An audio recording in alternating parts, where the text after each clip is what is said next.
December 3rd, 2013. It's a cold Tuesday morning in Queens, New York, but at 10:30 a.m. at the Jamaica Medical Center, the crisp winter air is pierced by the sounds of chaos. Somebody help! Help, please! She's been shot! Two Good Samaritans drag the lifeless body of a woman into the emergency room. There's a gaping wound on her forehead. She looks horrible. It was messy. I mean, the body was badly injured. Tell me what happened. She was lying on the corner of Sutphin Boulevard. They found her out on the street and wanted to make sure she got proper medical care. She's saying, listen, it looks like she got shot in the head. She needs help. But there's nothing ER doctors can do. The injured woman is pronounced dead on arrival. What caused this young woman to end up in the emergency room with these serious injuries? Was it a robbery gone wrong? Was it a homicide or a hit? Medical personnel search the woman's personal belongings and ultimately identify her as 38-year-old Cheryl Outerbridge. They don't know much at this point. They know that Cheryl Outerbridge is a 38-year-old female. She is a single mother. She lives in Harlem. She works in Queens. And she doesn't have any real criminal history. She appears to be just your average law-abiding citizen. So how did this unassuming, law-abiding woman from Harlem wind up shot dead on the streets of Queens? It was shocking, but at the same time, it's kind of like you can get away with murder in America. Cheryl Outerbridge was born in 1975 in Harlem, New York. When Cheryl was born, we were all thrilled. I was the big sister. She was the little sister. I used to read to her in my mother's belly. And I used to kiss my mom's belly at night and tell her, you know, good night, little sister. We were living there in the projects with our mom. We spent a lot of our formative years in Harlem, though we did live up in Washington Heights for a period of time. Cheryl, we're supposed to be eating. Cheryl was very gifted. She was a self-taught speed reader. She could read a book a day. Cheryl was definitely a role model of mine, being that she was older. She was very wise as a youngster. She was the reader. She was a smart girl. She was one that her family thought was going to really make it because she always had her face stuck in a book. Cheryl's love of reading helped keep her safe during her formative years. Harlem back then was definitely what some would call the hood. There were robbings, there were murders, stabbings, shootings, drugs everywhere. You're talking about back in the 80s. So it was kind of rough, but you know, at the same time, when you're a child, you don't really notice everything. The crack epidemic was out of control, and that's where she was raised. So this is the type of environment that she grew up in, which probably magnified living in the actual projects. That's basically how it was. Cheryl's mother even succumbed to a crack cocaine addiction of her own, which forced young Cheryl to grow up quickly. Mom was completely out there on drugs, and so she really was not able to give Cheryl any kind of support, you know, as the family structure should be. She's sort of a child that has to bring up herself, you know, so you have to adapt. You have to adapt to the streets. You have to adapt to a lot of things. So in Cheryl's case, she had to grow up quickly, and, you know, she had to learn quickly, and she had to learn on her own. Cheryl just turned inward somehow, and she pulled up the strength to get herself to a somewhat stable environment and level of living in life. By the time she was 17, Cheryl's hard-scrabble upbringing had taken a toll on her studies. Cheryl did not graduate, but it wasn't because she didn't have the academic capacity to do so. It was more so that there were a lot of life challenges going on in her life. When you're concerned about where you're going to be living, it's hard to stay focused on school. When you're concerned about how you're going to make it day to day, you know, food, money, expenses, etc. But Cheryl was never one to throw in the towel. Shortly after dropping out, she passed the high school equivalency exam, which she parlayed into a series of increasingly well-paying jobs. I remember at one point she was working at an investment firm, and when I called the number of secretary, she had her own secretary. My little sister had her own secretary. It was like amazing to me. With her brains, ambition, and undoubted good looks, Cheryl had men falling over each other for the chance to ask her out. The guys were definitely interested in her. We had our day from playing the field. Cheryl was small in her frame, but she had curves. You know, she was built just right. You know, I guess they would call it a Coca-Cola body. Cheryl was very appealing to the opposite sex. And she had a lot of attention from the neighborhood in Harlem. A lot of people really wanted to try to, get with her. Including a handsome man named Curtis Clements, who caught Cheryl's eye walking down the street one day in 1995. Excuse me. Slow down just a second. How you doing? She had walked past me, and she just, a bright smile. She had her hair done. She just looked real nice. And I just had to stop her. I started talking to her, and things just progressed slowly, but then fastly. Even though Curtis was a few years younger than Cheryl, that did not affect their relationship. Cheryl actually liked his more loving, youthful spirit. There was a little age difference. I carried myself, of course, different. So, she wouldn't have noticed that I was younger than her, but she already assumed that, I was either her age or maybe a little bit older. The chemistry between Cheryl and Curtis was so palpable that just a few months into their relationship, Cheryl made a surprise announcement. I'm pregnant. How did that happen? You know how that happened.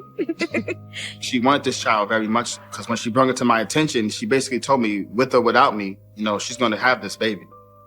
And I was with her. On September 13th, 1996, Cheryl gave birth to a son, Curtis Jr.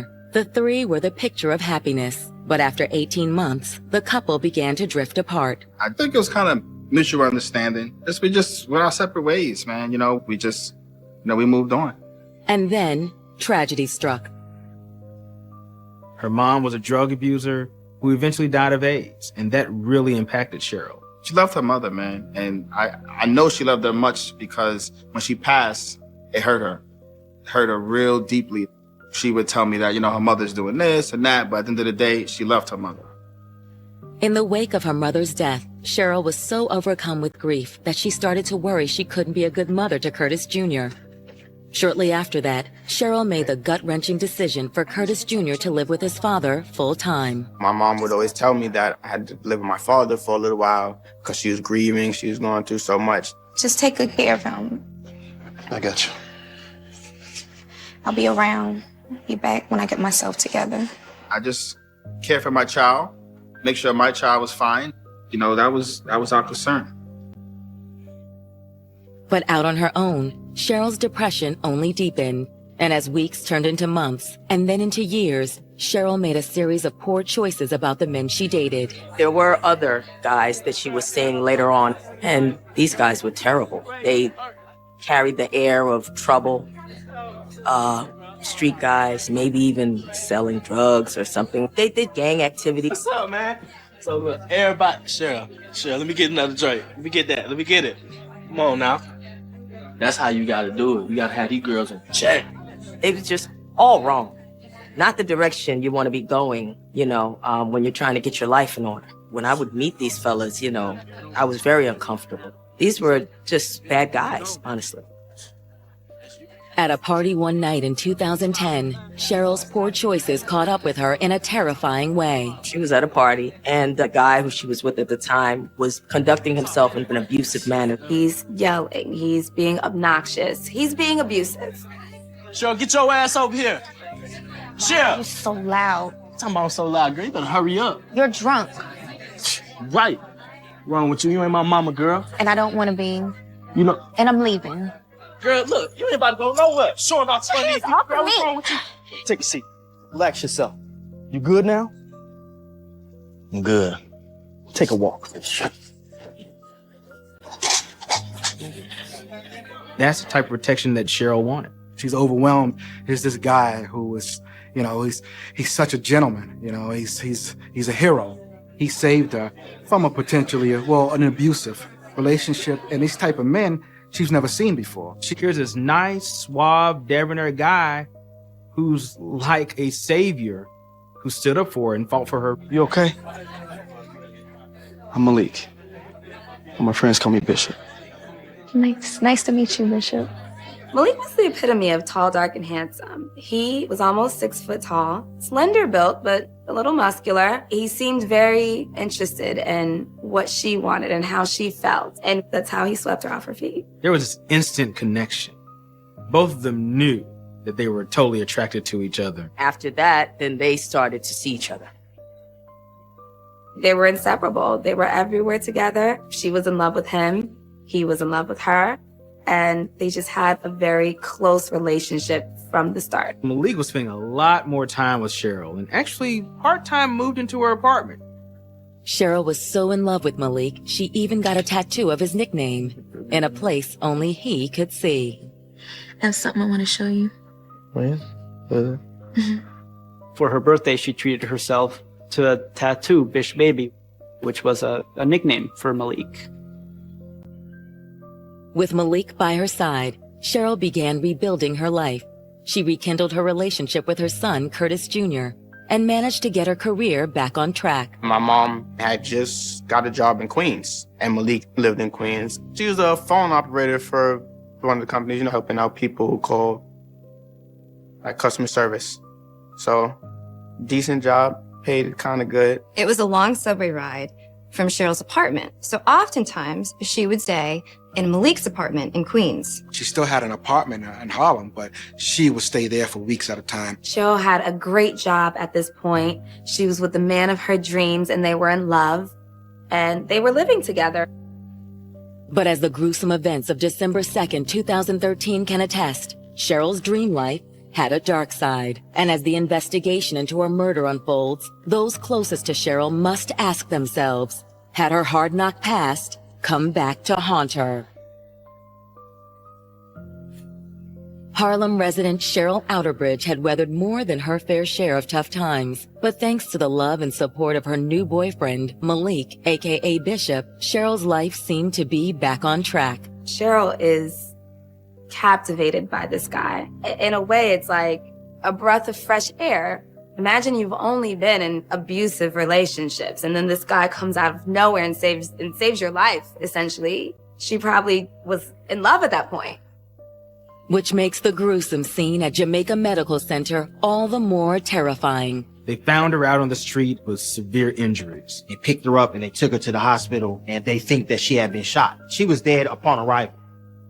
The coroner's office summons Cheryl's family to the hospital for the grim task of formally identifying her body. I don't even want to describe it because it was so horrible. But what happened was that when I first looked, I didn't believe that was my sister, and I thought that they had made a big mistake. But I saw her hairline. And I knew suddenly that that was my sister because I know my sister's hairline, which is something that only a person who knew you your whole life and loved you would know. And that's when I knew that that was my sister. But as Cheryl's family comes to grips with their loss, the question that's gnawing at them is who would shoot Cheryl and why? No one was hostile to my mom. I can honestly say that I don't recall my mother having any enemies that seen or heard of. Everyone loved my mother. They think they have a shooting on their hands based on what they're seeing on the outside of Cheryl. They think maybe it could be a drug deal gone wrong. Jamaica, Queens was notorious for, being associated with drugs. A robbery could take place anywhere. Within minutes after Cheryl is pronounced dead, NYPD investigators arrive at Jamaica Hospital. Their first move is to obtain a statement from the Good Samaritans who carried Cheryl into the hospital, Devani Wilkerson and her brother, Andre. Me and my brother, we were riding down Sutphin and Archer. That's the corner where the subway is, right? Yes, it is. Right. She was just lying there on the sidewalk, bleeding. Once they get the information from Devani, police went to the crime scene. Once at the scene, investigators begin combing the area for signs of gunfire. They want to know if maybe it was, maybe a stray bullet, maybe. They want to see if they find shell casings, anything that would link them to answers of what happened to Cheryl. Unfortunately for investigators, the search of the scene comes up empty. With no ballistic evidence to be found, patrol officers fan out to see if nearby residents can shed light on what happened. They couldn't find any witnesses. And Sutphin Boulevard is a busy commercial area. Just didn't add up. It's sort of like, let's just say, Times Square. You can't shoot somebody in Times Square without having witnesses. Which to police calls into question the validity of Good Samaritan Devani Wilkerson. The police go back and they question Devani again. They want to know, okay, what really happened? But before police can re-interview Devani, the coroner's office releases information that cloaks the case in even more uncertainty. Who is that? That was the coroner. It appears Cheryl Outerbridge didn't die of a gunshot wound, but of blunt force trauma. The coroner examined Cheryl's body and determined the manner of death: homicide by blunt force trauma to the head and the body. This is not even a gunshot wound. This is blunt force trauma to the head. Someone did this to this lady. Beatings are personal. Whoever murdered Cheryl Outerbridge most likely knew her. They had a personal connection to her, and they wanted her dead in a major way. But who among Cheryl's circle of friends, family, and co-workers would want her dead? The answer to that question will send police down a convoluted path, one beset on all sides by jealousy, lust, and innuendo. Members of the community were saying, whoa, this is not normal. You're in this weird relationship. You must have done something to Cheryl. After years of struggle and heartbreak, things seem to finally be looking up for Cheryl Outerbridge. With a good job, a beautiful son, and a loving boyfriend named Malik, who she affectionately referred to as Bishop. But that was all taken away by a lethal gunshot wound to the head, or so police were led to believe. These people who brought Cheryl to the hospital told the medical professionals that there were gunshot wounds. Shot. Please help her, please. But medical professionals realized there are no gunshot wounds here, that she actually died because of blunt force trauma. Once the hospital was able to establish that Cheryl indeed wasn't shot, she was actually beat to death, things moved in a different direction. There just didn't seem to be too much planning in this murder. It seemed to be, I guess, maybe rushed or chaotic. I guess the term would be a crime of passion. Investigators are hoping to re-interview Devani Wilkerson and her brother Andre. They were the ones who brought Cheryl to the hospital and informed the ER staff that she'd been shot. But since the general consensus is that Cheryl's death was a crime of passion, they also want to take a harder look at Curtis Clements Sr., the father and primary guardian of Cheryl's son, Curtis Jr. Investigators look at Curtis Sr., but they quickly realize that they're barking up the wrong tree because not only does he have an airtight alibi, but he seems to still very much genuinely care for Cheryl. He has a vested interest in having a stable, healthy relationship. And the more stable Cheryl is, the better mother she's going to be to their son, Curtis Jr. Curtis stepped in and took very good care of Curtis Jr. And our family, we were grateful and we were happy because Cheryl at that point, she was suffering a lot of challenges and she had a lot of issues to deal with. And so it was great that he stepped up as a father and did the right thing for his son. I think everybody should feel that way about their children. I mean, that's your child. You know, you should feel that way about your child. So it was no problem for me to do what I had to do. Although Curtis Clements Sr. is quickly ruled out as a suspect, there's another man from Cheryl's more recent past who piques the interest of police. She was at a party and someone who she was dating at the time that was being abusive to her, who was her boyfriend, you know. What's wrong with you? Did I tell you you can leave? But what I understand is that Malik kind of ran the guy off. He displayed violence towards Cheryl in their relationship, and then she left him for Malik. Could he have beaten her to death as payback for leaving him? Well, yeah, he could have. There's just one problem. Nobody really knows this guy's name. This is a guy that Cheryl was dating at the height of her depression, when she was pushing her family away, trying to deal with the death of her mother. She was partying a lot, and she was hanging out with guys who were horrible influences on her. As patrol officers pound the pavement in an effort to unearth useful intel on Cheryl's ex-boyfriend, investigators turn their attention back to Devani Wilkerson, the Good Samaritan who brought Cheryl into the hospital, but who also inaccurately described Cheryl's injuries as gunshot wounds. Police suspected Devani wasn't being truthful with them. Devani's story has some holes in it. She was taken to the precinct, by investigating detectives. We just got the report back from the coroner. Cheryl Outerbridge did not die from a gunshot. What? Is there something about Cheryl's death that you're not telling us? And that's where the story comes out. You're right. I wasn't completely honest with you. It's about Cheryl's boyfriend, Malik. There's one thing that Malik left out, that he's married. Did Cheryl know that Malik was married? Yes, she knew. From there, they started to put the pieces together, right? Devani wasn't a stranger, she wasn't a good Samaritan. She knew Cheryl Outerbridge. But what exactly was Devani's connection to Cheryl or to Cheryl's married boyfriend, Malik? As detectives press Devani for details, they uncover a shocking twist that will turn the entire case on its head. They were a couple in love with each other, but there was one thing that nobody saw coming that was in their relationship. In Queens, New York, investigators have learned that 38-year-old murder victim Cheryl Outerbridge was killed not by gunfire, but by blunt force trauma. It was trauma. She was actually just beaten to death. Well, when somebody beats you, the first thing we was thinking, had to be somebody she was dealing with. Investigators have ruled out Curtis Sr. as a suspect. This is the father of Cheryl's son, Curtis Jr. They are now in the process of trying to find a more recent man from Cheryl's life, a man that beat Cheryl the night that she met her boyfriend, her current boyfriend, Malik. But they're having a hard time doing so.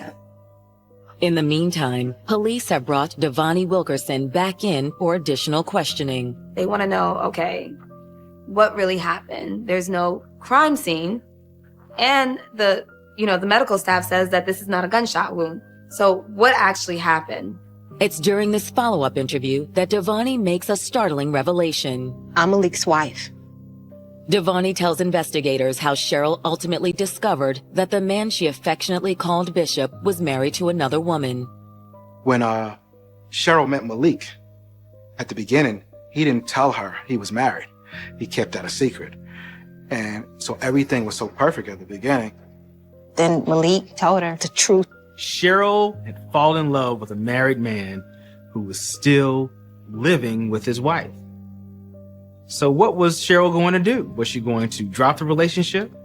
Or was she going to keep going forward with this married man? She found out, and he introduced the whole polyamorous, relationship. And you were okay with Malik asking her to move in with you two? I was cool with it. I liked her from the very first moment I saw her. Malik's wife, Devani, met Cheryl. And Cheryl became extremely fond of Devani. Devani tells detectives that over the course of the next several weeks, she and Cheryl grew close, extremely close. And what happened next just felt natural for the both of them, as well as Malik. I don't know exactly when the three-way relationship started, but at some point it did start, because that's exactly what it was, a three-way relationship. She didn't run from the relationship with Malik. Cheryl saw it as a relationship with two people, but she was okay with it, because she was now getting love from not only one person, but two people. Their three-member relationship was picture perfect in so many ways. They took trips to the beach. They went to amusement parks. They went shopping together. It was like one big happy family. That's the whole story.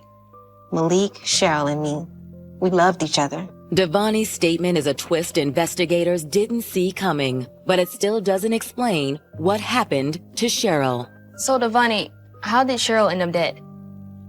Well, she got mad and went out that night. Devani tells investigators that Cheryl went out for a few hours, and that when she didn't come back, both her and Malik started to worry. Devani and Malik wanted to know where she went. They called her, and they heard male voices in the background, and they didn't like that. Hello? Cheryl, where are you? Cheryl. What? Cheryl? Who's that in the background? Are you okay? We gotta go find her. Malik and Devani went out looking for Cheryl. They went around the neighborhood in Jamaica, Queens, and they finally found her at this subway station. Devani and Malik, they get the help of somebody from her family, and they carry her and put her in the car. So Devani, Malik, Devani's brother, and a very battered Cheryl, they all get to Jamaica Hospital. Malik doesn't go in the hospital. He stays in the car. Somebody help! Somebody help me! She's been shot! She was beaten up so badly. We were so worried we rushed her to the hospital. Did you have anything to do with her being beat up? Why would we bring her to the hospital if we had anything to do with it? Devani seems to be genuinely upset about Cheryl's death. And again, this did happen in a high crime area. Investigators believe that this could have been a random act of violence. And if so, the killer is still at large. Detectives in Queens are investigating the brutal murder of lifelong New York resident Cheryl Outerbridge. In doing so, they've discovered that Cheryl was involved in a three-way romance with boyfriend Malik Wilkerson and his wife, Devani. It was like one big happy family with all three of the adults. So everyone was happy. Everyone was excited and everyone loved being together. In an interview with investigators, Devani Wilkerson has revealed that on the night of the murder, Cheryl left the house but never came back. When Malik and Devani tried to reach Cheryl on her cell phone, they heard the voice of multiple strangers, all males, in the background. They had gone out looking for her. They'd said that they'd found her and that she'd been attacked. It's a terrifying story, and if it's true, it means a vicious killer is loose on the streets of Queens. But as they examine the area around the Sutphin Boulevard and Archer Avenue subway station, investigators grow increasingly skeptical of Devani's statement. When the police went there was absolutely no sign of evidence of any kind that any altercation of any kind had taken place there. So they immediately knew, listen, this is not the crime scene. Investigators decide it's time to take a harder look at both Devani Wilkerson and her husband, Malik. They both had records, nothing too serious, but Malik had a criminal record, assault and petty larceny, things like that. Malik got in trouble from an early age. Been arrested 21 times. He says a couple of mix-ins that were pretty serious. A couple of mix-ins with drugs, an assault. So while Malik was smooth, he was debonair, he was caring, he was affectionate, he did have a rougher side to him. By itself, Malik's somewhat lengthy rap sheet doesn't necessarily make him a suspect, but it does prompt investigators to dig deeper into his and Cheryl's life together. They start by heading to Cheryl's apartment in Harlem, where she and Malik had often stayed during the early stages of their relationship. In speaking to Cheryl's neighbors, investigators get a far different and far more violent picture of Malik. So tell us, what do you know about Malik? What did you see? I saw that Malik was very violent towards her. There'd be times where she'd come back to Harlem, she'd have a black eye. Neighbors were saying she was in an abusive relationship. Have they talked to the boyfriend? Someone said that they've seen her and she would have bruises on her, and they would be like, oh, what happened? What's up with you? And she told them one time he got mad and put her face in the car door and just kept slamming it and broke her jaw and she had to have her jaw wired. Well, who does that? It was like why she couldn't get out. They said she tried, but he threatened her. When Cheryl's family is informed of the domestic violence allegations, they're stunned. We've spoken to some of her neighbors, and they reported abuse allegations against Malik. Abuse? What kind of abuse? It wasn't that we didn't care about her, and it's not that we didn't love her. It's that we didn't know the full extent of what was going on with her. We would only see her occasionally at family events like barbecues or maybe around Christmas time or something like that. She was telling me how she was trying to get her life together, and she was in a situation that she was trying to move away from. We didn't get into too many details. I wish she would have explained to me what she was going through. She said it was a long story. She didn't want me to know. But she talked with joy still, so it was like I couldn't pick up on that. I wish I would have known. As shocking as they are, the abuse allegations give police ample cause to treat Malik Wilkerson as the prime suspect in Cheryl's death. Less than 24 hours into the investigation, detectives pay a visit to Malik's home in Queens, the one he shared with Devani and Cheryl. Hello, Ms. Wilkerson. Is your husband home? He's not here right now. Can you come down to the station and answer more questions for us? Yeah, I'll go. Okay. With Malik nowhere to be found, police bring Devani back to the station for a third round of questioning. Look, no more lies, Ms. Wilkerson. We know about Malik's record. We spoke to neighbors and did background checks. He used to hit Cheryl, and she wanted to leave. What happened the night Cheryl got killed? They put a lot of pressure on her to find out what the actual story was, and then from what I understand, they broke her pretty quick. We had a good family thing going on, and Cheryl had to up and ruin it. She wanted to leave us, but Malik said she wasn't going anywhere. Domestic violence relationships are based upon fear and control. Malik instilled fear in Cheryl. She wanted out. Cheryl wanted to leave this relationship behind and move on to something normal. Malik and Devani said, "You're not leaving. You're staying with us." According to Devani, Malik threatened to kill Cheryl if she ever tried to leave, and for several weeks, his scare tactics worked. Cheryl's going through a lot at this point. She's realizing that this relationship is not what she wanted. She's trying to work through it because she loves him. But by that time, the relationship was primarily between Cheryl and Malik. But on the night of December 2nd, Cheryl decided she'd finally had enough. Cheryl makes her way to the train station. She gets to Sutphin and Archer and gets a call from Malik. He's asking where she is because at this point, he can probably feel that she is trying to make her way out. Cheryl, where you at? I'm about to get on a train, Malik. What? According to Devani, while Malik was on the phone with Cheryl, he heard male voices in the background, which made him even more incensed. I'm not stupid, okay? Who them dudes in the background? What dudes? He heard a male's voice, which enraged him, made things even worse because he thought that her part in leaving and not wanting to be involved was that she was being involved with another man. He heard some guys in the background in the train station, so he took it as she was talking to some guy. So that played a part, with him mentally, and he thought that he was being played. He ran to the car, and I followed behind him, and we looked for Cheryl. They actually drove around looking for Cheryl to bring her back home. So they actually find Cheryl at the Sufton Boulevard train station. Get in the car. I said get in the car. Get in the car now.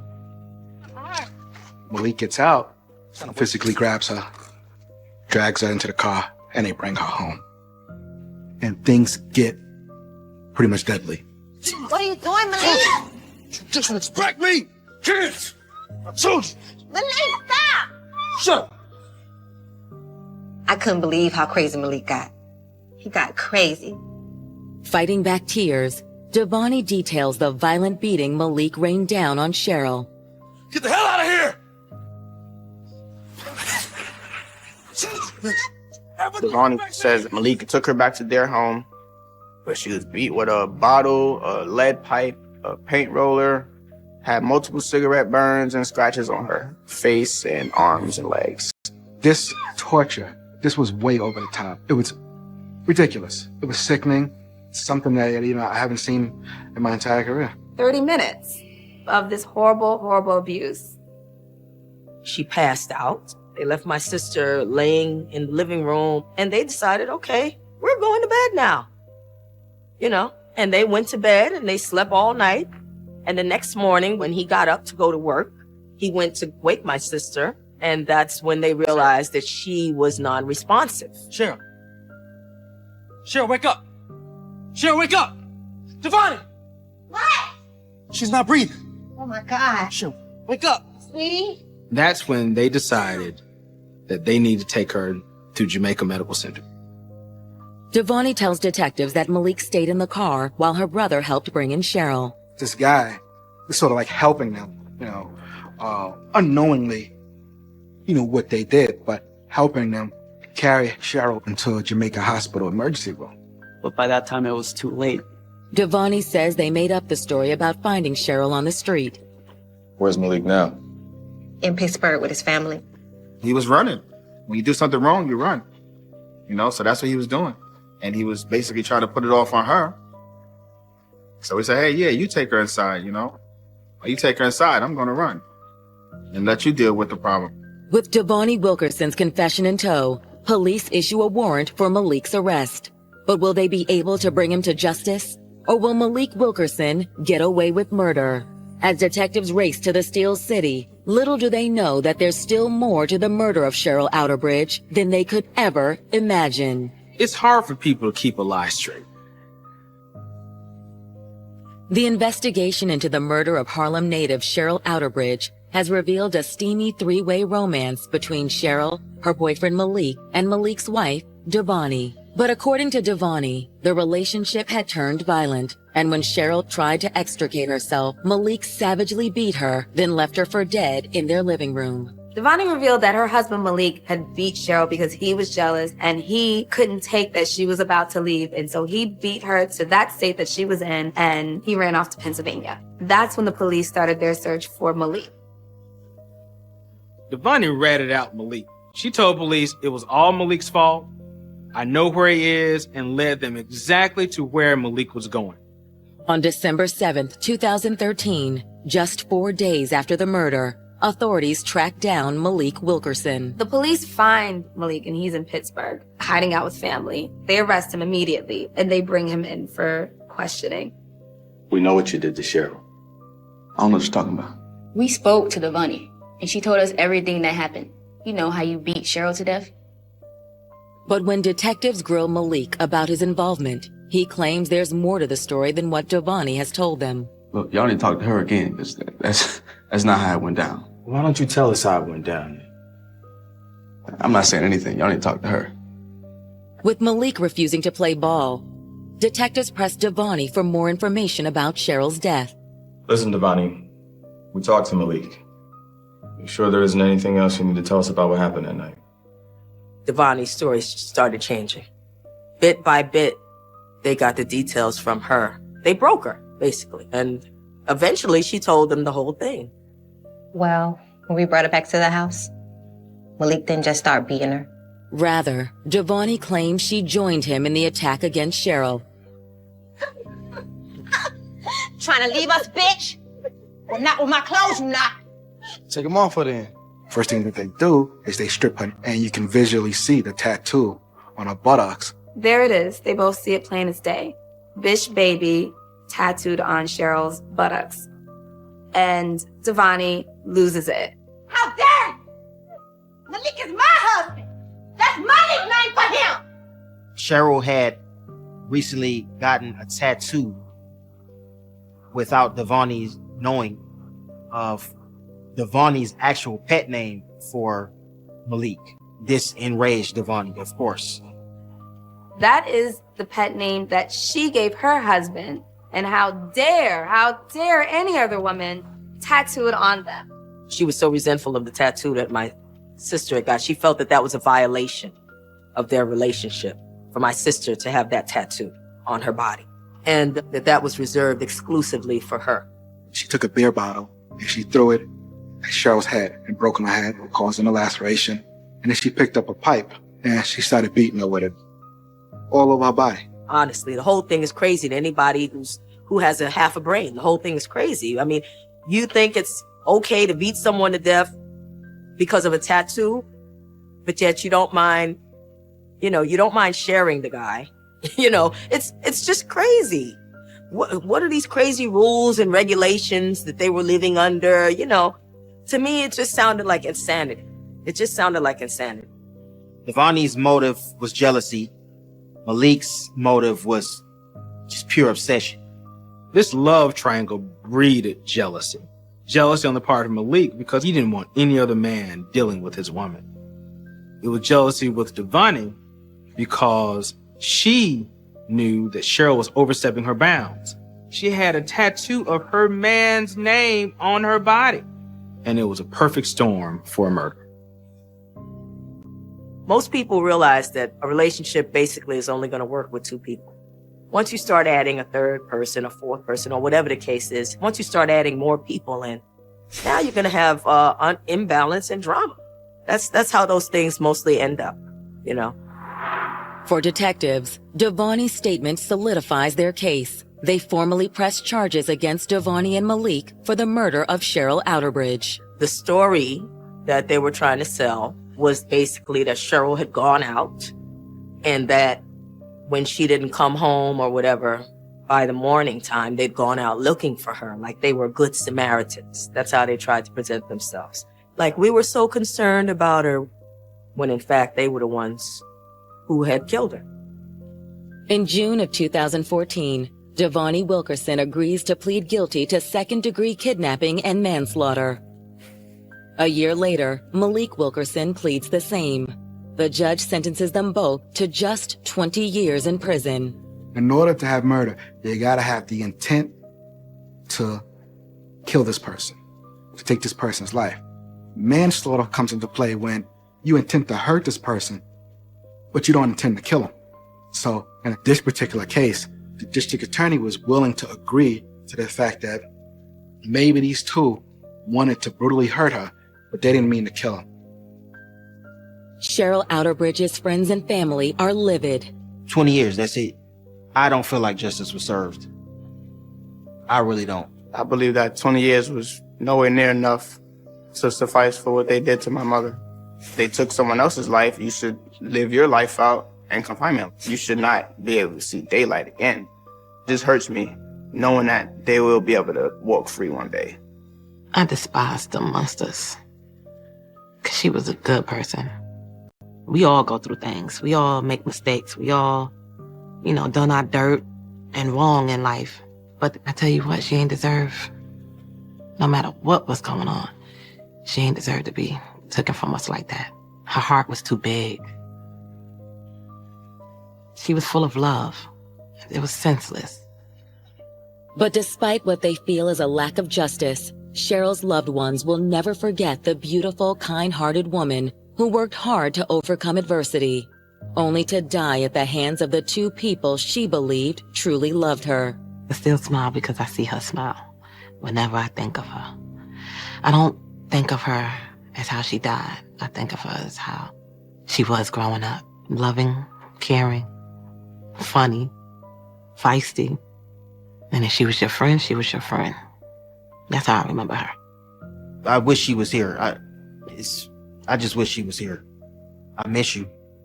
I love you. If I could, that's what I would say. What I would like people to remember about my sister is that she was a fighter in life.